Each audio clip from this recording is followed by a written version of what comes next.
So in Eternal Strands, one of the most important things to have is a powerful build. With the right setup, you can take down every Arcan enemy in the game with ease, and with the large variety of weapon types and ways to modify them, I believe I have a pretty solid build that's going to be perfect for pretty much any player. What you're looking at is my super defensive yet highly mobile kinetic focused build. As I mentioned, this build is extremely mobile, it deals really solid damage, and with the right armor setup we have, it makes us nearly impossible to kill.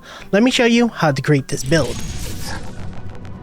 Alright, now we're in the build section of the video, and first we're going to start off with the two-hander because we kind of have to in order to get the full set of armor here. It's going to require that you go ahead and have some type of mobility, and this is going to be the easiest way to do it early on. So yes, we're going to be using the kinetic two-hander. In just a second I'm going to show you exactly where you can get it, but this comes with the ability called Ascending Strike, and what this does is it launches you up into the air and gives you the ability to just pretty much float, and you can continue to use this multiple times to float around the map. This is going to be one of your main mobility tools. It helps you jump on top of arcs as well as just scale buildings, and since it is a attack, technically you can actually hit enemies and knock them into the sky, making it so that you're safe because you're in the air with them and you know that things can't attack you. So this is a really crucial piece of the build and definitely the thing you're going to be upgrading the most. The way we're building this out is we're focusing it mainly on just heat based stuff, and the reason for this is because we want to get a good spread on all our pieces of gear so we have a good amount of heat as well as cold,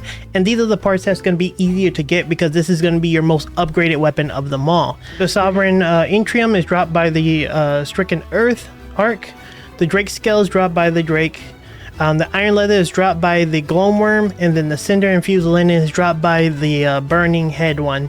So you're going to have to farm all these resources. They're not actually that hard to kill, and the Sovereign Intrium is actually the bulk of what you need in order for this build to work, but it is the base, like the base arc, the first arc. So he's actually relatively easy, and as you can probably tell looking at the stats, you have really good damage, good heat resistance, and yeah, this is the first piece. Now, in order to get this item among pretty much most of the pieces, you need to come to the upper Sledgewyrn, and then you need to come to the spire. As you can probably see here on the map, is literally located at the spire, and I'll show it on screen now where it's specifically located. But yeah, this is the location you need to go to in order to get this kinetic greatsword and craft it out.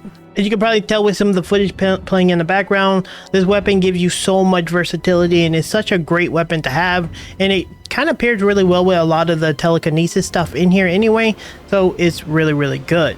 Now for the rest of our pieces, we're going to be using the Hearthguard armor set, and as you probably see looking as I'm hovering over them, we're using pure epic at the moment. You can eventually upgrade this to legendary, but this is going to be a long-term like upgrade situation, so you're not going to really, like most players probably won't get to legendary on all the pieces.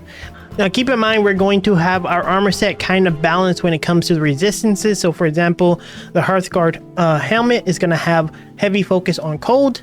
The hands are going to have a heavy focus on heat, and then for our chest we're going to have a mix of both, and then our feet we have a mix of both. So we're just trying to keep our resistances kind of even, so that's how you're going to tailor it. I'm going to quickly hover over each of the piece so you can maybe take a screenshot of the different type of like materials used for it. You can see there we just use a good mixture, and this is the mixture that we're going to be using to pretty much get what we need. You can always just go to your tent if you want to know where these things are found. I'm not going to talk about every single one of those pieces because they'll take forever, but this is what we're using. Just like the greatsword, these pieces are going to be found in the same place, upper Sledgewyrn, and as you can see here, they're all have the hammer on it. So every piece that you get for the armor as well as the kinetic greatswords in this area. The thing that I do need to show you an example for is how to get the one off here on the left, because this one's off on the ledge, and the reason why we started with the kinetic greatsword is unless you have the ability to make it so you jump really far, which typically takes for you to complete the story,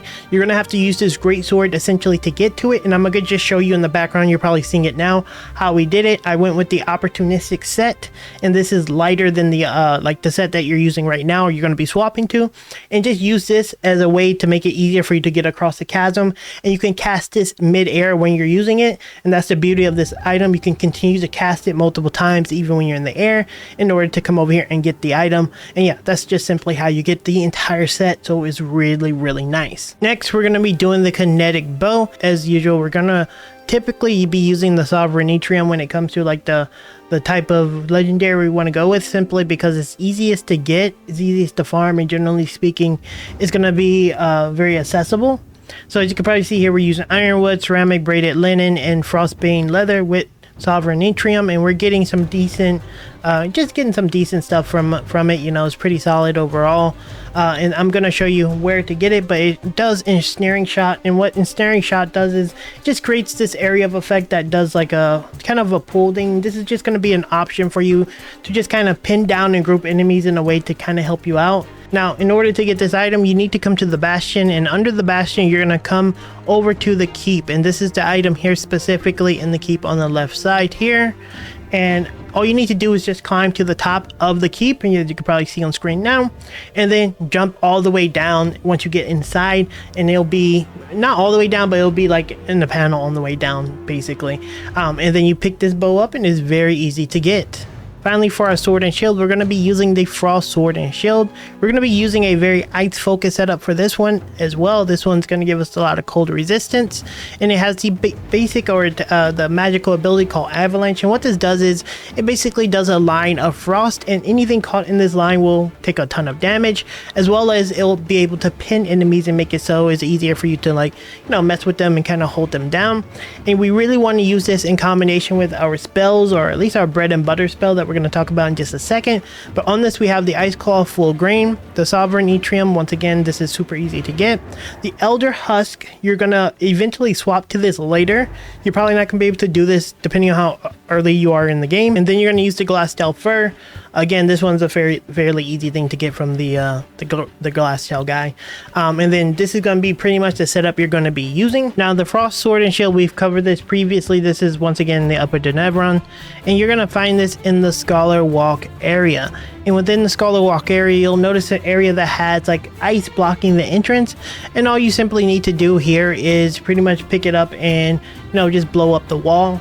When you blow up the wall, you can use ice, you can use the bodies of your enemies, whatever the case is. You know, you can simply go through here and get it from there. And make sure you pick up the chest, because there is like epic gear in there you can use to craft with this sword, so it's really convenient. And this is going to be pretty much the last piece of your armor set or your weapon setup, so that you're pretty much good to go. Now, obviously, when it comes to your spells, you're gonna kind of use whatever you want, but generally speaking, when it comes to the spell I use the most with this build, it's gonna be Frostmine. We upgrade this massively because this one is by far the best in my opinion in terms of what it brings to the table, simply because one, it can freeze a lot of the some of the later bosses that you're going to face off against. There's like body parts you can't climb up unless you freeze it. Frostmine is also going to be a nice zoning tool. It's a nice retreat tool. It does really good solid AoE, and whenever you freeze them with your sword and shield, this is going to essentially just kind of like stick them there, and then you can throw the mine on top of them and explode, and it creates this like zone of denial where enemies really can't like do anything about it.